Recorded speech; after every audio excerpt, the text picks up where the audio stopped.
Make sure to always lock your doors. 23-year-old guy here. I live in a pretty safe neighborhood and, usually, always lock my doors. Last night I apparently didn't. It was not too long after I had taken my dogs out for the last time and was turning off the TV and lights when one of my dogs started growling. Not too weird since he sometimes does that when people walk by the house. He only does it to certain people, not everyone. I then heard the front door open and someone walk in. My dog then started barking.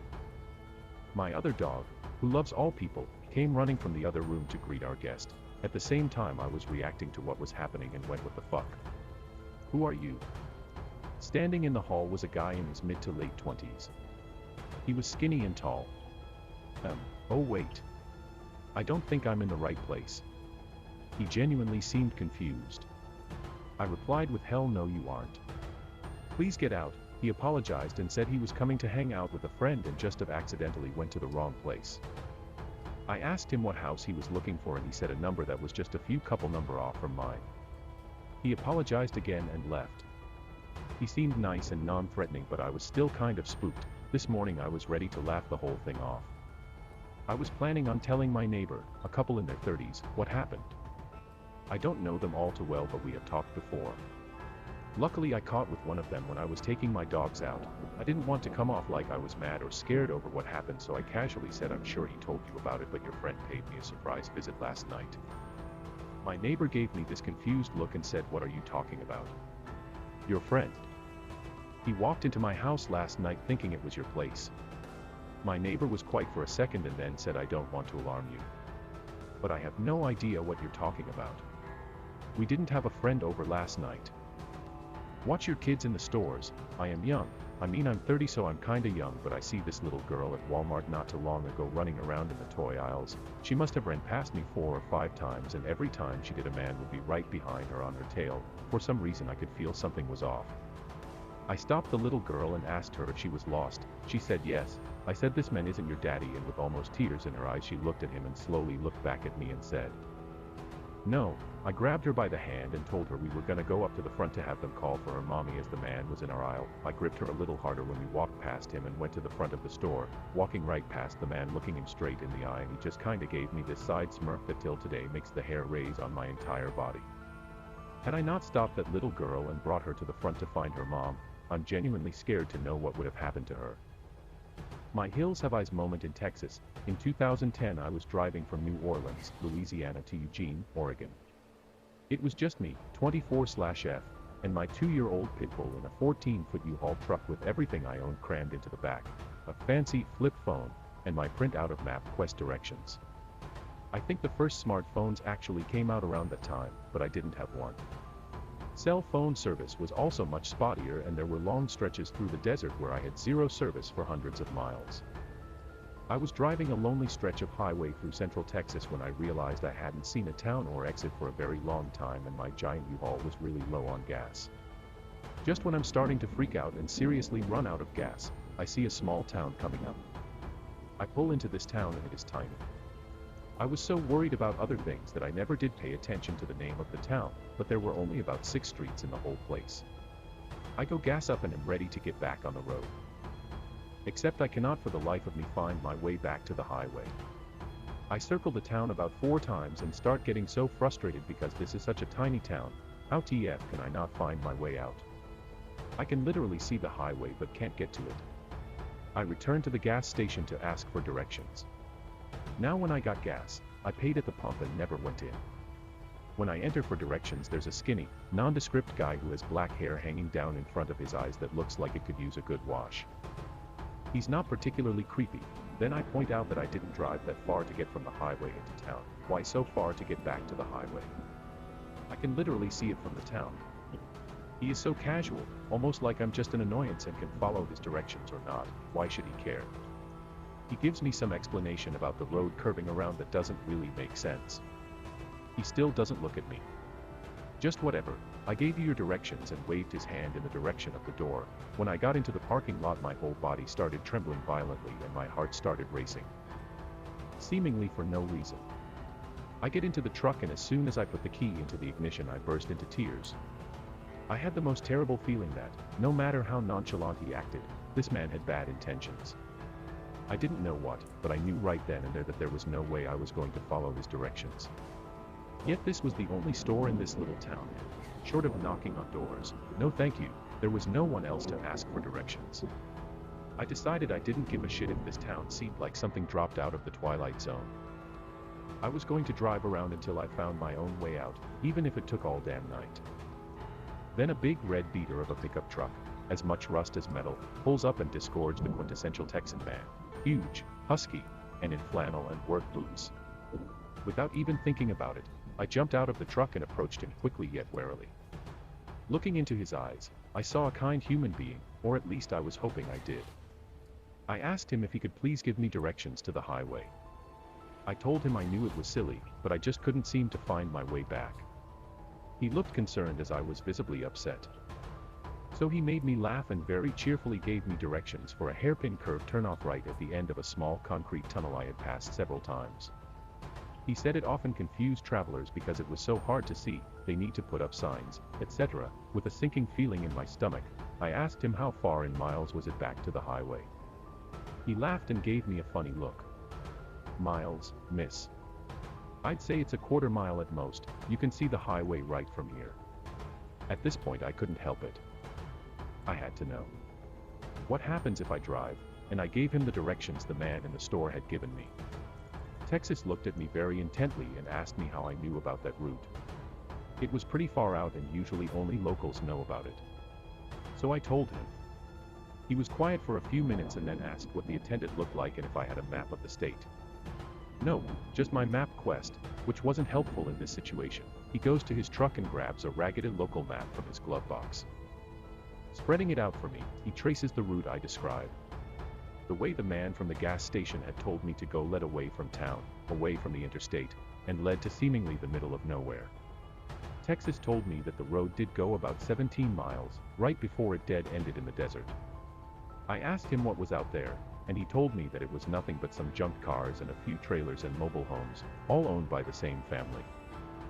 This family was known locally as troublemakers, meth heads, and alcoholics, and these were the nice things townspeople had to say about them. And the erstwhile clerk was part of this family and lived down that road. I'll never forget the look in Texas's eyes as he told me this. He also told me that I was smart to listen to my instincts and he told me to be careful traveling out there. I don't know if the man from the gas station wanted what was in the back of my U-Haul or what was in the driver's seat. But thankfully I didn't have to find out. Oh, and I learned that sometimes angels look like ruddy-haired Texans with scruffy faces and rusty pickups. Thank you, random Texan stranger, you really saved my ass and I will always remember you with tons of love. Sorry I didn't ask your name, you're forever Texas to me now.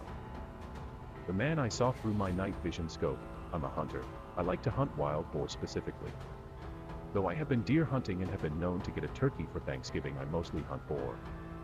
For those of you that don't know, boar are a big problem in the United States. A sow can have 2 litters a year and it's not uncommon for a litter to consist of 10 or more pigs. Given that pigs eat anything and everything, it's not hard to see why the Department of Fish and Wildlife makes it legal to hunt them with almost no restrictions.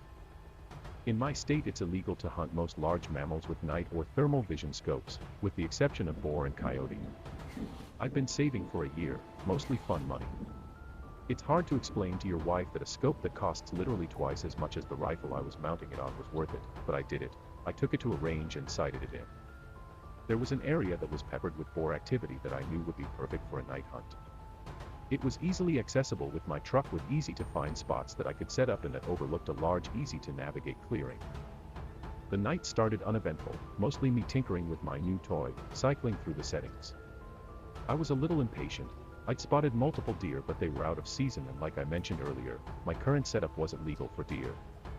I moved to another spot I'd seen days earlier that probably wasn't much better than my first, but it gave me something to do and a new angle to look around with my new scope. After an hour or so of glassing the area, it dawned on me. This spot doesn't have much animal activity at all. No rabbit or owls. The deer that I'd seen were hundreds of yards from where I was. Why was this pocket of land so dead at night but lively in the day? I'd set up around 10 p.m. and it was about 2 a.m. when I started to think about packing up. Maybe setting up a target before I left and taking some practice shots. I heard a crunch come from the direction I came from before.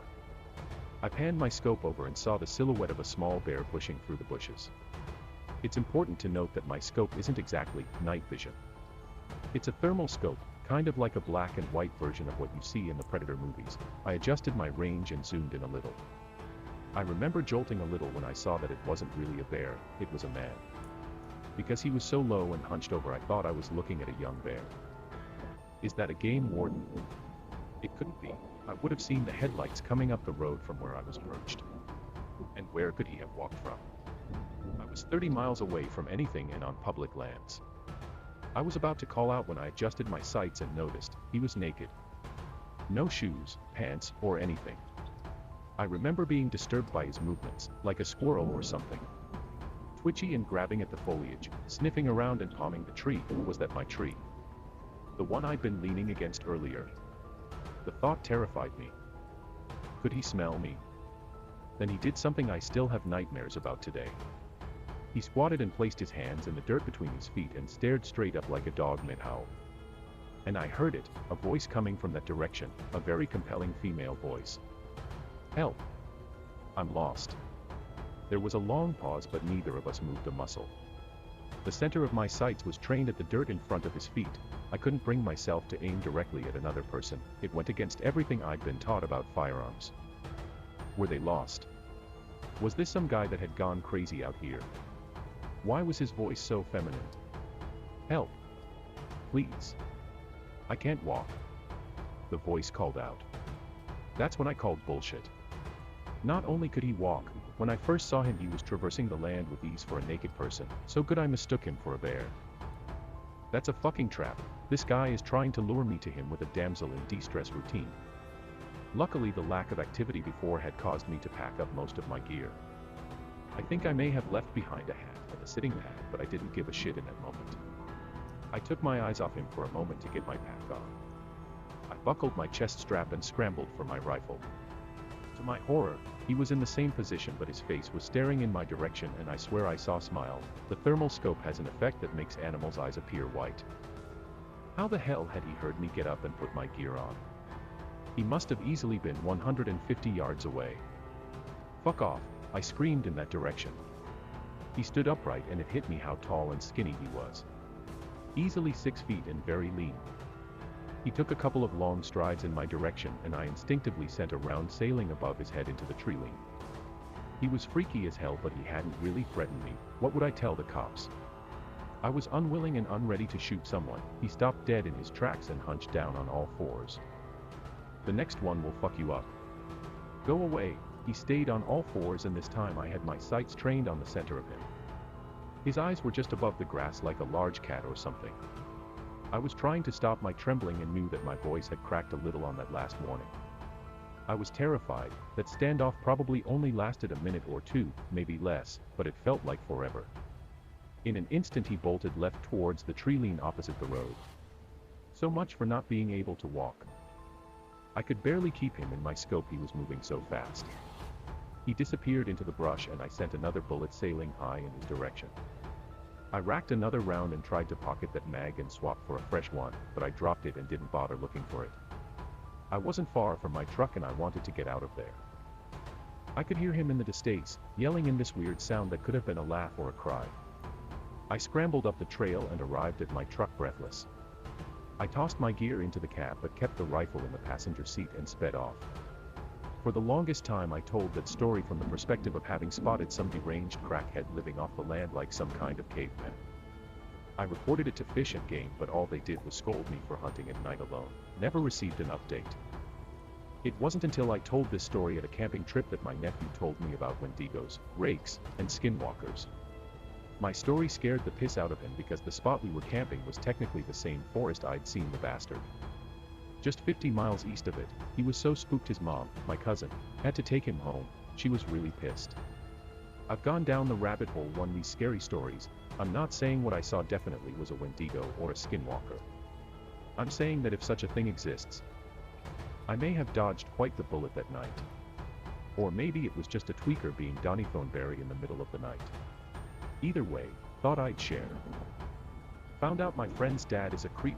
Okay, first of all, should I put a TW? Nothing too bad happens, but it's enough to make some people uncomfortable, so take caution reading this. Anyway, I was 15 and had just transferred into a new school. I made a friend immediately, and after a few weeks I asked my mom and she agreed to let me spend the night. I'm not gonna give out my friend's real name, so let's just call her Kelsey. Anyway, I get to Kelsey's place and it's all fun and games. I met her mom, who I absolutely adore, and even managed to make a few jokes with both her parents, even though her dad seemed more partial to grunting. Around 10, we both got sleepy, and since I have horrible memory, I didn't remember to bring something to sleep with, so I borrowed a shirt from Kelsey that went down to my knees. We also slept together in the same bed. I know, probably not a good idea to be wearing just a shirt, with understuff, of course, to a sleepover, but I trusted my friend, and she was wearing something similar. We both passed out, but I woke up some time later because I could feel the blanket moving. I turned my head, and saw a shadowy figure I could just barely make out to be her dad step back from the bed and drop the blanket. I blinked in his direction like twice and then instantly fell asleep again. Dumb, I know, but I was dead tired and too sleepy to be properly alarmed. I felt the same thing after I fell asleep again, and this time I didn't move around too much as I looked and verified that yes, that was my friend's father, and that he was lifting the blanket of the side I was sleeping on. My thighs were exposed because the shirt had ridden up when I slept, and I sat up, scaring him away from the blanket again. Yeah, it took it happening twice, but I finally caught on to what was going on, and to say I was scared was an understatement. I had a lot of shit going through my mind of potential horrible ways that could have ended. I made sure the blanket was around my legs and still acted sleepy because I didn't want him to know how aware I was. He moved away from the foot of the bed and stood by the TV, telling me some BS story that he was just there to turn it down, or whatever. I just went with it. He stood there for like 3 minutes, just looking back to see if I would lay down again. If I was even thinking about it, the fact that he was waiting on it would have stopped me. Thankfully he left the room, and I grabbed my phones and tried my hardest to call my parents. They didn't answer because it was like 3 a.m. As I was trying to reach them though, I noticed that he never really left the hallway/bathroom space in front of Kelsey's door. He was still waiting for me to fall back asleep, and as such, poked his head into the room every few minutes. At that point I felt sick. I was the most terrified I'd ever been in my life because I suddenly realized that we were the only two awake in the house. I went on Shamchat just to contact people and not feel so isolated. I could have woke Kelsey, but I didn't. I was too scared. And I didn't want to lose my first friend, so I didn't bother to wake her up. I just stayed on my phone all night until she woke up, and I made her come with me to the bathroom because I was so nervous, if you're curious. I did eventually tell her what happened. She begged me to tell her mom, and I did, even though I didn't want to. She then came home with me and refused to leave until I told my mom. Together, they managed to get him out of the house, and Kelsey is still one of my closest friends to this day, and I'm immensely grateful of the fact that I'm a light sleeper.